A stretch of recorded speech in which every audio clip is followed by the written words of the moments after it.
Mesa, pega para mim lá, faz favor, um pedacinho. Queria orar por essas pessoas que me passaram os nomes, mas antes deixa eu conversar um pouquinho enquanto vem o papel. O que é isso aqui? Daqui a pouco a quarta mensagem. Estamos falando sobre mensagens do paraíso, é a quarta mensagem. Quinta-feira nós vamos ter a nossa, acho que é a quarta também, né? Quarta mensagem sobre o fruto do Espírito. Se você quer saber se você é de Deus, você tem que ter fruto. É o fruto que nos identifica com Deus. Não são os carismas, não são o pulo, não são os gritos, não são os úteis, mas são o fruto do Espírito. Então, quarta-feira é a nossa segunda aula, é a nossa quarta aula, e nós vamos estar falando sobre sobre a longanimidade, depois benignidade, bondade, fidelidade, perdão e domínio próprio. Essa é a quarta. Domingo que vem, a quinta mensagem dentro do tema Mensagem do Paraíso, 9 horas da manhã, e à noite, Mensagem da Família, em o nome do Senhor. Vamos ouvir Deus? Vamos ouvir, que a gente veio aqui para ouvir. Pega aí a sua Bíblia. Paulo escrevendo à igreja da galáxia, os Gálatas, o capítulo é o capítulo 1, nós estamos usando versículo de número 4, Gálatas capítulo 1, versos 4, vamos ler um texto, né, que a gente lê esse texto, diz assim. Quero cumprimentar a audiência das rádios 92.1, 92.9, Rádio Resgatando Vidas, Rádio Conexão Gospel, nossos dois aplicativos, os irmãos do Facebook, do YouTube, os irmãos do Instagram, que estão também. Então diz assim o apóstolo São Paulo, o qual se entregou a si mesmo pelos nossos pecados, para nos desarraigar deste mundo perverso, segundo a vontade de nosso Deus e Pai, a quem seja a glória pelo século dos séculos. Amém. Admira-me que estejais passando tão depressa daquele que vos chamou na graça de Cristo para outro evangelho, o qual não é outro senão que alguns que vos perturbam e querem perverter o Evangelho de Cristo. Mas ainda que nós, ou mesmo um anjo vindo do céu, vos pregue Evangelho que vá além do que vos temos pregado, seja anátema ou maldito, né? Assim como já dissemos, e agora repito, se alguém vos prega evangelho que vá além daquele que recebestes, seja anátema, maldito. Porventura procuro eu agora favor dos homens ou favor de Deus? Procuro agradar a homens? Se agradasse ainda a homens, não seria servo de Cristo. Faço-vos, porém, saber, irmãos, que o evangelho por mim anunciado não é segundo o homem, porque eu não recebi, nem o aprendi de homem algum, mas mediante revelação de Jesus Cristo, porque ouvistes qual foi o meu proceder outrora no judaísmo, como sobremaneira perseguia eu a igreja de Deus e a devastava. Na minha nação, quanto ao judaísmo, avantajava-me a muitos da minha idade, sendo extremamente zeloso das tradições de meus pais. Quando, porém, ao que me separou antes de eu nascer, e me chamou pela sua graça, aprouve revelar o seu Filho em mim, para que eu pregasse entre os gentios. Sem detença, não consultei nem carne nem sangue, nem subi a Jerusalém para os que já eram apóstolos antes de mim, mas parti para as regiões da Arábia e voltei outra vez para Damasco. Vamos orar ao Senhor. Senhor Jesus Cristo, glórias ao teu nome. Estamos reunidos num culto de oração, mas a tua palavra não pode faltar, porque viemos aqui para recebermos instruções, para recebermos a tua luz, a luz do Evangelho. Deus, usa a minha vida, usa esses 35 minutos para falar a teus filhos, tantos que estão aqui, quanto as centenas que se reúnem pelas rádios, pelos aplicativos, pelo Facebook, pelo YouTube. São muitas ovelhinhas no Rio de Janeiro, nos estados do Brasil, fora do Brasil. Meu Deus, muitas ovelhas estão esperando o pão fresco, o alimento diário. Fala-nos em nome de Jesus. E os santificados em Cristo Jesus, chamados para serem santos, digam todos amém, amém e amém. Glória a Deus. Obrigado, irmão. Família de Deus, escolhidos pelo próprio Deus para viver a vida eterna. Você sabe que você não está aqui por um acaso. Você está aqui por causa de um plano perfeito do Deus perfeito. Deus não te deu, você não é uma surpresa, nós não somos uma surpresa para Deus. Fulano de tal, quem diria que Pedro Inácio, né, iria se converter?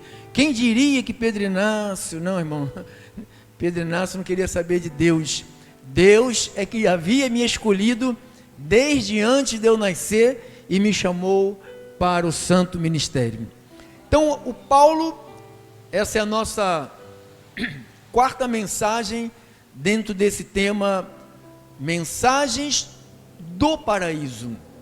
E nós temos falado, na nossa primeira mensagem, nós mostramos 1, 2, 3, 4, 5, 6, 8 passagens bíblicas mostrando o chamado do apóstolo Paulo, né, para ser pastor dos gentios. E também falamos que todos nós estávamos mortos nos nossos delitos e nos nossos pecados.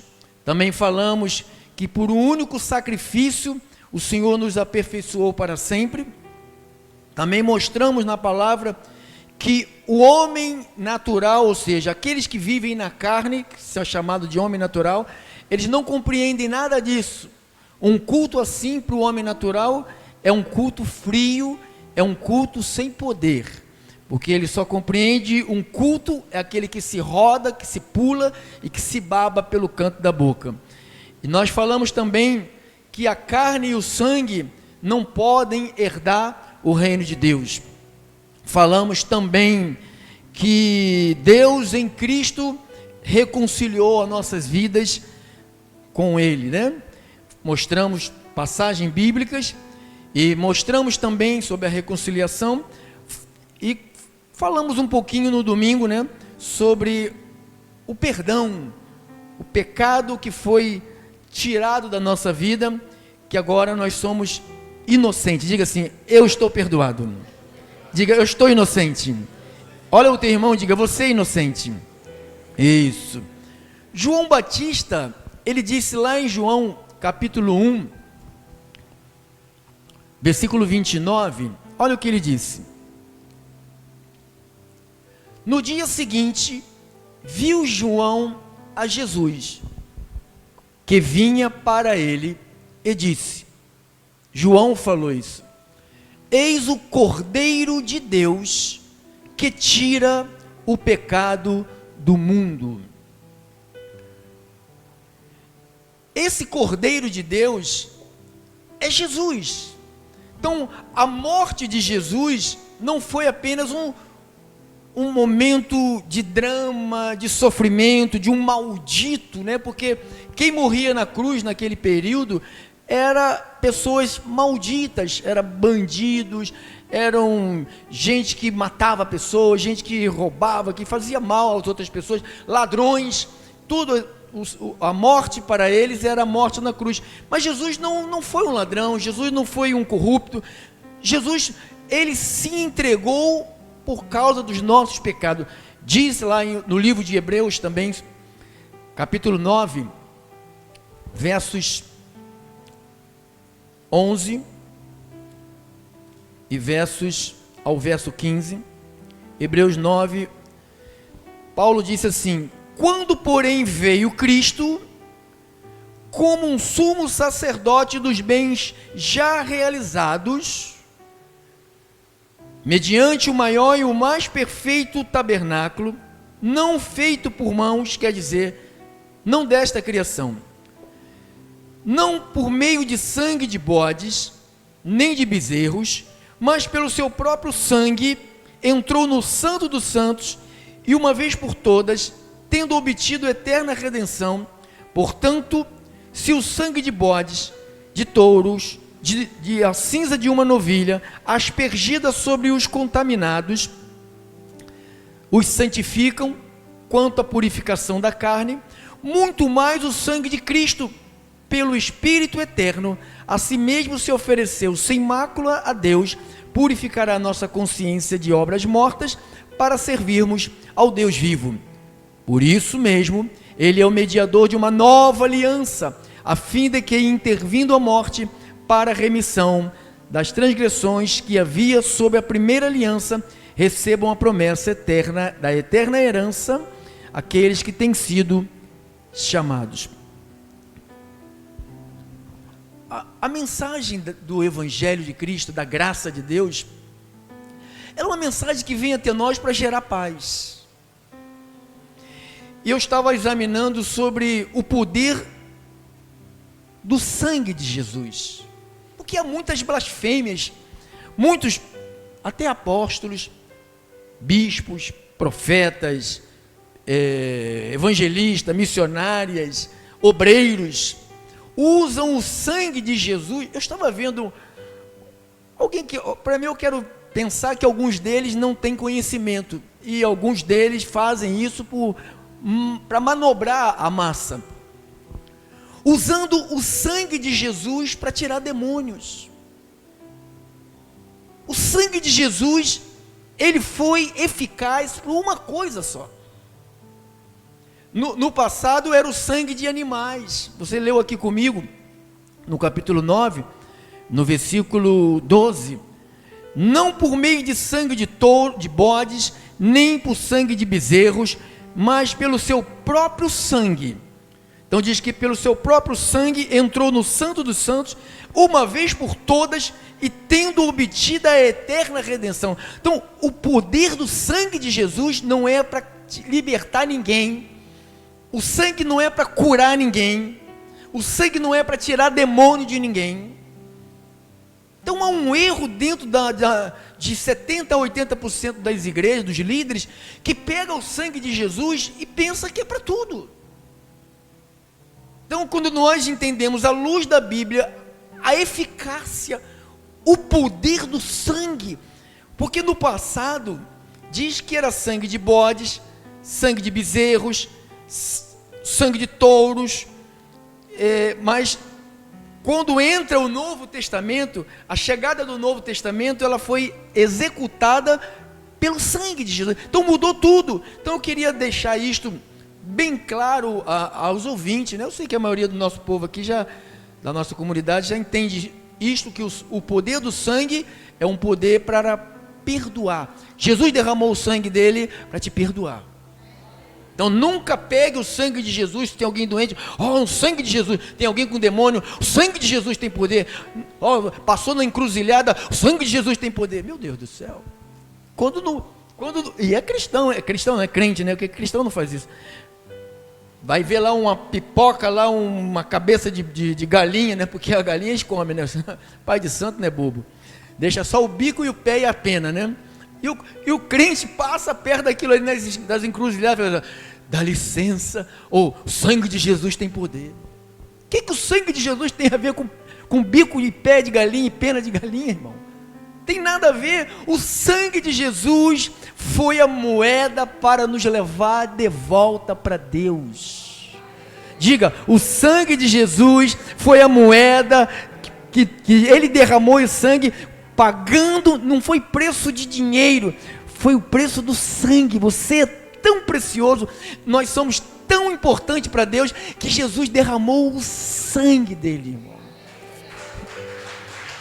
Glória a Deus. Diga, o sangue de Jesus. Sangue de Jesus. Então, entendendo sobre o sangue de Jesus, vamos voltar para a mensagem do perdão. Mas o que acontece, irmão? Que alguns pervertem o evangelho.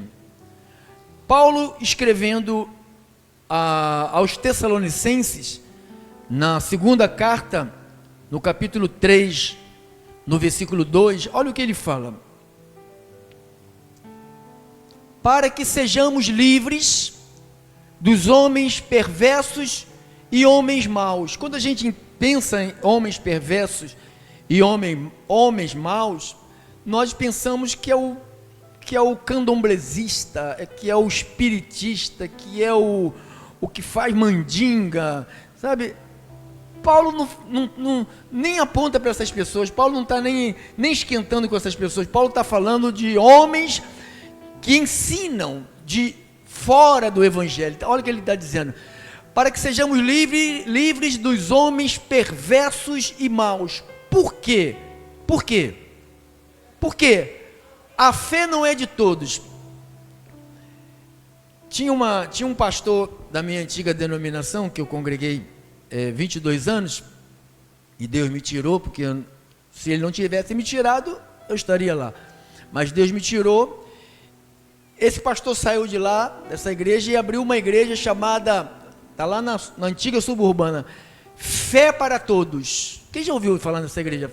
Ela é lá, não sei se ainda existe, ela é lá na suburbana, chamada Fé para Todos, e a Bíblia diz o contrário. O cara põe uma igreja dizendo que a fé é para todos. A Bíblia diz o contrário. O que a Bíblia diz? Para que sejamos livres dos homens perversos e homens maus. Por quê? Porque a fé não é de todos. E de quem é a fé? Tito 1:1. Olha lá, de quem é a fé? Paulo, servo de Deus e apóstolo enviado por Jesus Cristo, para promover, para falar, para divulgar a fé que é de todos. Que é de quem? Dos eleitos de quem? De Deus. E o pleno conhecimento da verdade segundo a piedade. Então, o que é nosso direito? A fé é nossa, porque foi dada por Deus, e também nós temos o direito de ter o pleno conhecimento de quem? Da verdade. Então, aqui Paulo escrevendo na segunda carta a Timóteo, capítulo 2, versículo 16 ao 18, olha o que ele diz sobre esses homens: evita igualmente falatórios inúteis. Esse falatório, sabe o que chama no português? Fofoca. Evite fofoca. Evite igualmente os falatórios inúteis e profanos, pois os que deles usam passarão a impiedade ainda maior. Além disso, a linguagem deles corrói como câncer. Paulo está dizendo que havia gente que falava na época dele, as palavras que saíam da boca dessas pessoas, ele vai falar quem são, era tipo um câncer. Talvez essa colocação câncer deve ter sido atualizado, porque essa doença não existia, né? Hoje tem o câncer, provavelmente deveria ser lepra, porque era a doença do tempo, né? O original deve ser lepra. Então a linguagem deles corrói como uma lepra, ou como um câncer, entre os quais se inclui Himeneu e Fileto. Esses, o que aconteceu com eles? Se desviaram da onde? Da fé, asseverando que a ressurreição já se realizou. Tem igrejas no Brasil, no Rio de Janeiro principalmente, que é o berço da heresia, né? Que diz que Jesus já veio. Jesus já veio. Pregam que nós já estamos glorificados. Nosso corpo já, Jesus veio. Se Jesus veio, nós já estamos glorificados. Então, você vê que são homens que se desviaram, e muitos que asseveram isto aqui, como, para trás, irmão, como Himeneu e Fileto, a Bíblia diz que eles estavam na verdade. O que eles fizeram com a verdade? Eles se desviaram da verdade. Por que as pessoas se desviam da verdade? Jesus falou em João 8,32, o que ela promove em nós? O que ela promove em nós, igreja? Conhecereis a verdade, e a verdade vos libertará. Então, quando você conhece a verdade, e a verdade te liberta, você não pode mais culpar ninguém. Lá atrás, muitos anos atrás, quando havia escravidão, não foi no Brasil, estou falando antes, eles tinham o chamado ano do jubileu. O escravo já estava velho, cansado, não podia mais produzir nada, e os seus senhores faziam o quê?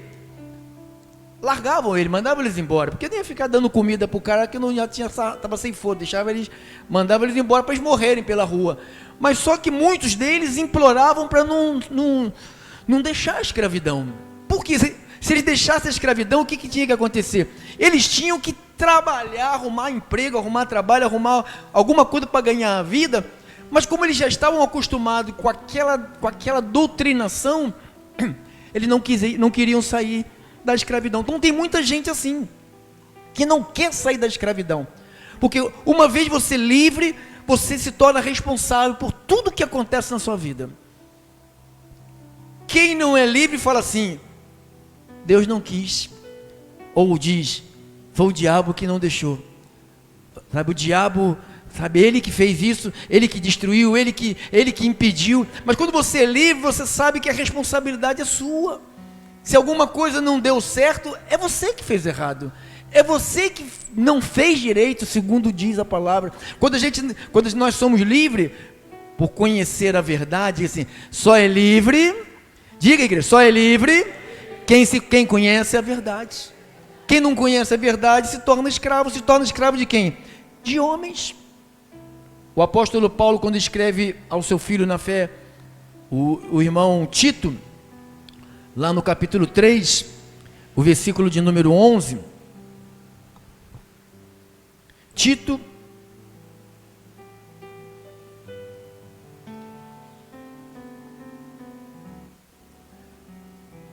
pois sabes que tal pessoa está pervertida, e vive fazendo o quê?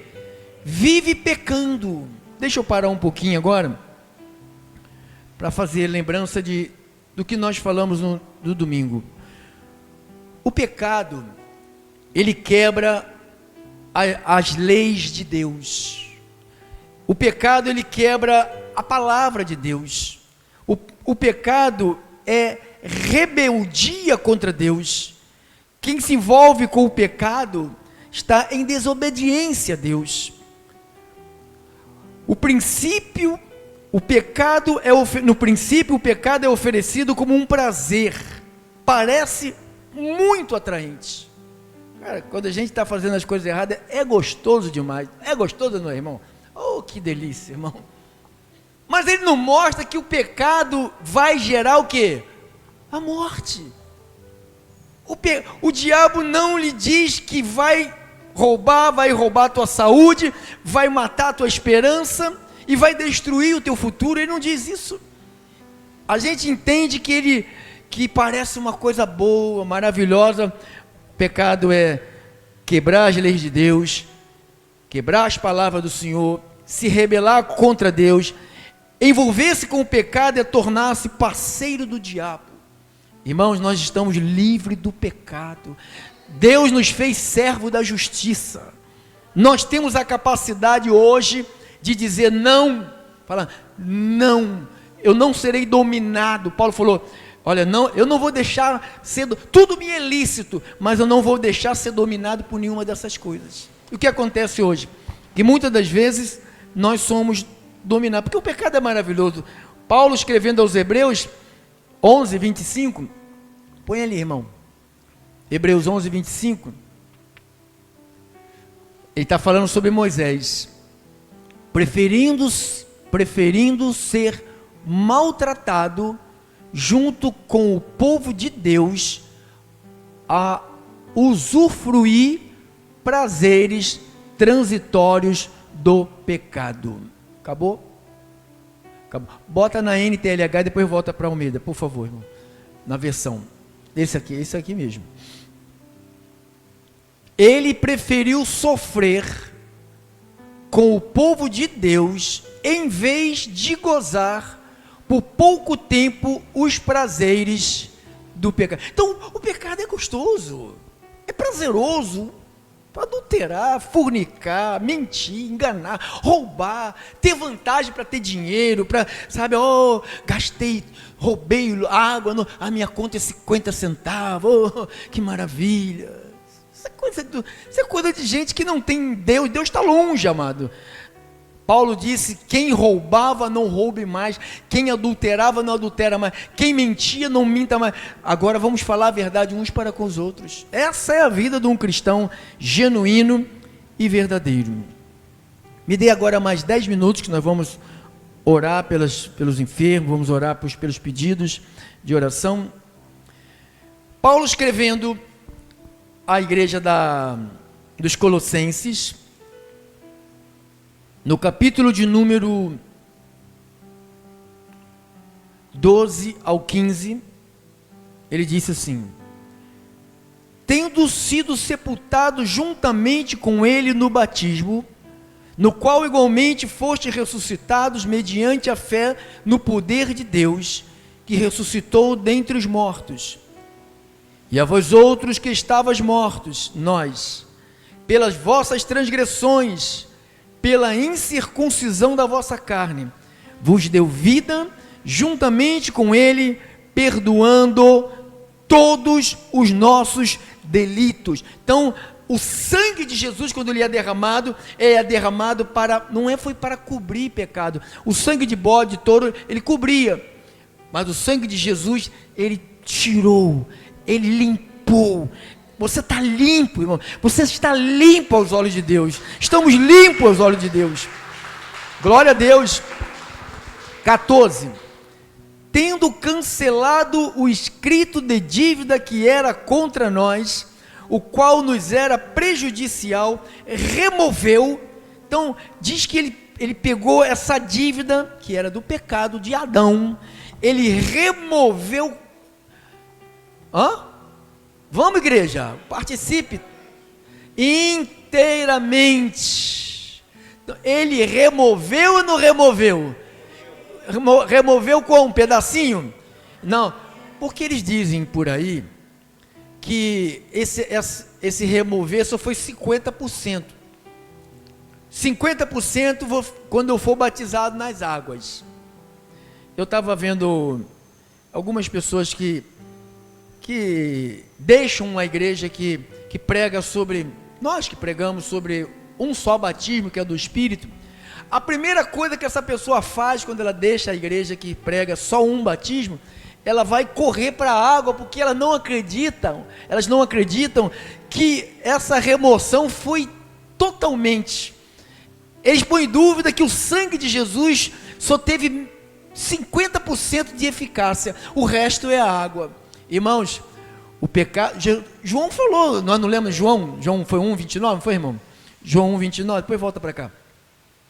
Olha lá, acho que é 1,29.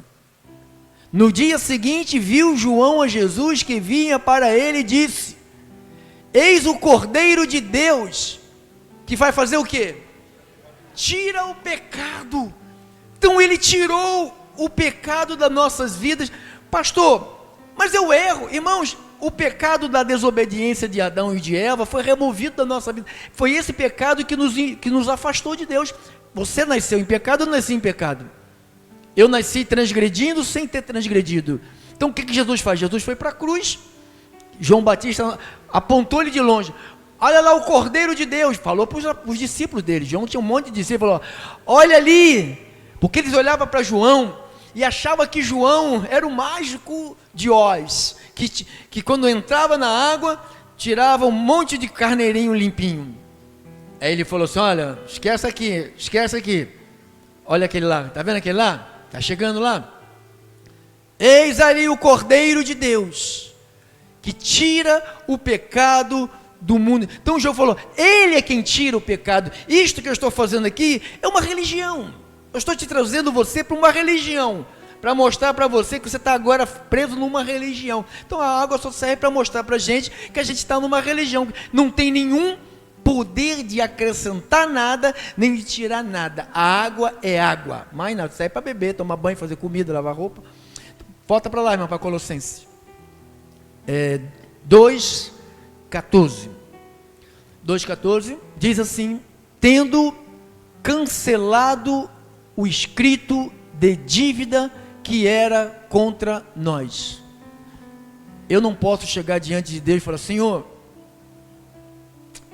me perdoa, Senhor, não me mande para o inferno, porque essa semana eu fiz um monte de besteira. Quem fez? Quem fez um monte de besteira essa semana? Não. Quem fez? Levanta a mão, abençoado. Essa igreja é honesta. Todo mundo faz besteira. Se não faz com a vida, faz com a língua. Se não faz com a língua, faz com a cabeça, pensando. Mas que faz besteira, faz. Faz ou não faz? Faz. Aí se você pensa que você fez besteira e Deus te afastou dele pela besteira, esquece. Porque ele falou assim, ó, tendo cancelado a dívida que era contra nós. Então, está cancelada. Diga, está cancelada. Você sabe que a doença, a maldição, a peste, a praga, tudo ela veio após o pecado? Quem sabe disso? Então, se ela veio por causa do pecado, e Deus nos perdoou o pecado, quer dizer o quê? Que se cumprirá na nossa vida o que o profeta Isaías falou: pelas suas feridas nós estamos sarados. Pelas feridas de Jesus nós estamos sarados. Aquilo que o profeta Isaías profetizou se confirma na morte e na ressurreição de Cristo, tendo cancelado algo que estava lá escrito, que constava de uma dívida, aqui ó, constava de uma dívida que era contra nós, que constava de uma ordenança, a qual nos era prejudicial. Ele fez o que, irmão? O que o sangue dele fez? Removeu inteiramente, encravando aonde? Então, e o que ele fez mais? Despojando os príncipes. Irmão, você sabe, irmãos, quem não, só tem dois espíritos que atuam nas pessoas: ou você tem o de Deus, ou o demônio. Pastor, não, eu não tenho nem. Tem gente que está lá do outro lado, fala, eu não sou da igreja, não vou para a igreja, mas eu também não tenho demônio. Tem, mas eu nunca babei e nunca caí com a mão para trás. Eu também nunca babei, nunca caí com a mão para trás, e tinha um demônio. Judas nunca babou, nunca caiu com a mão para trás, e tinha um demônio. Então, quando você pensa que ele, despojando os príncipes,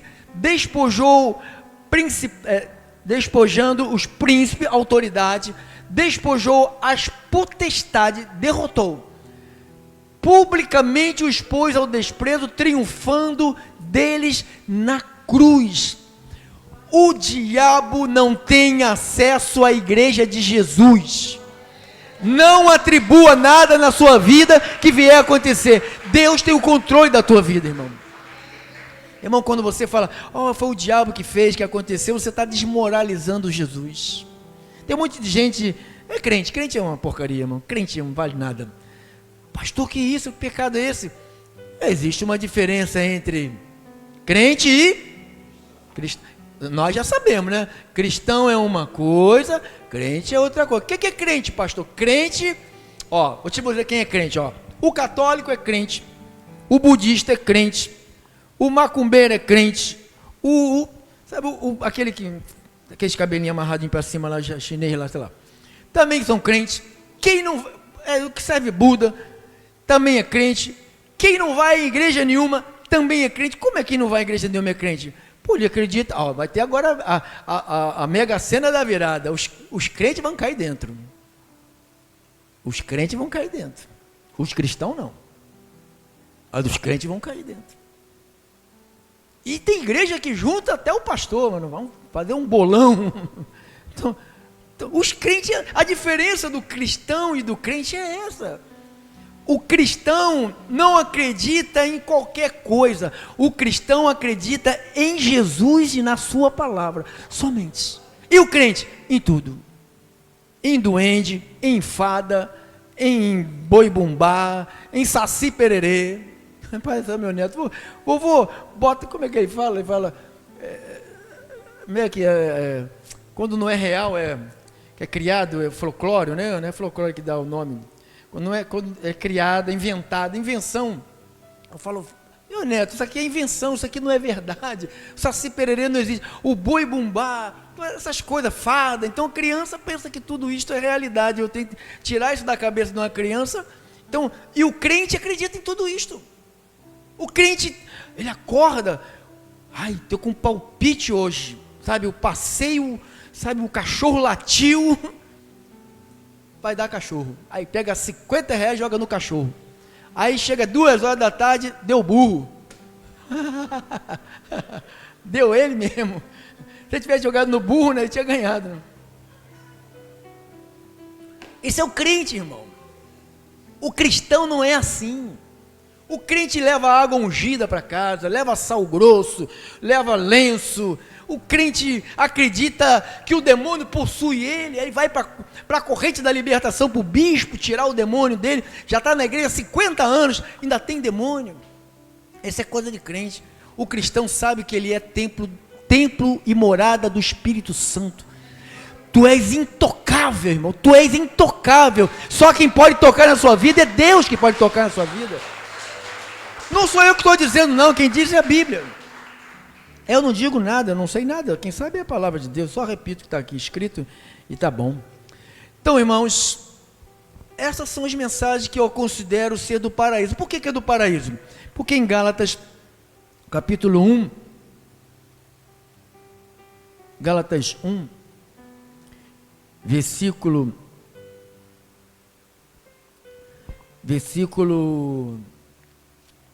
12. Não, 11 e 12. Faço-vos, porém, saber, irmãos, que o evangelho por mim anunciado não é segundo o homem. O apóstolo Paulo está defendendo o seu encontro com Cristo.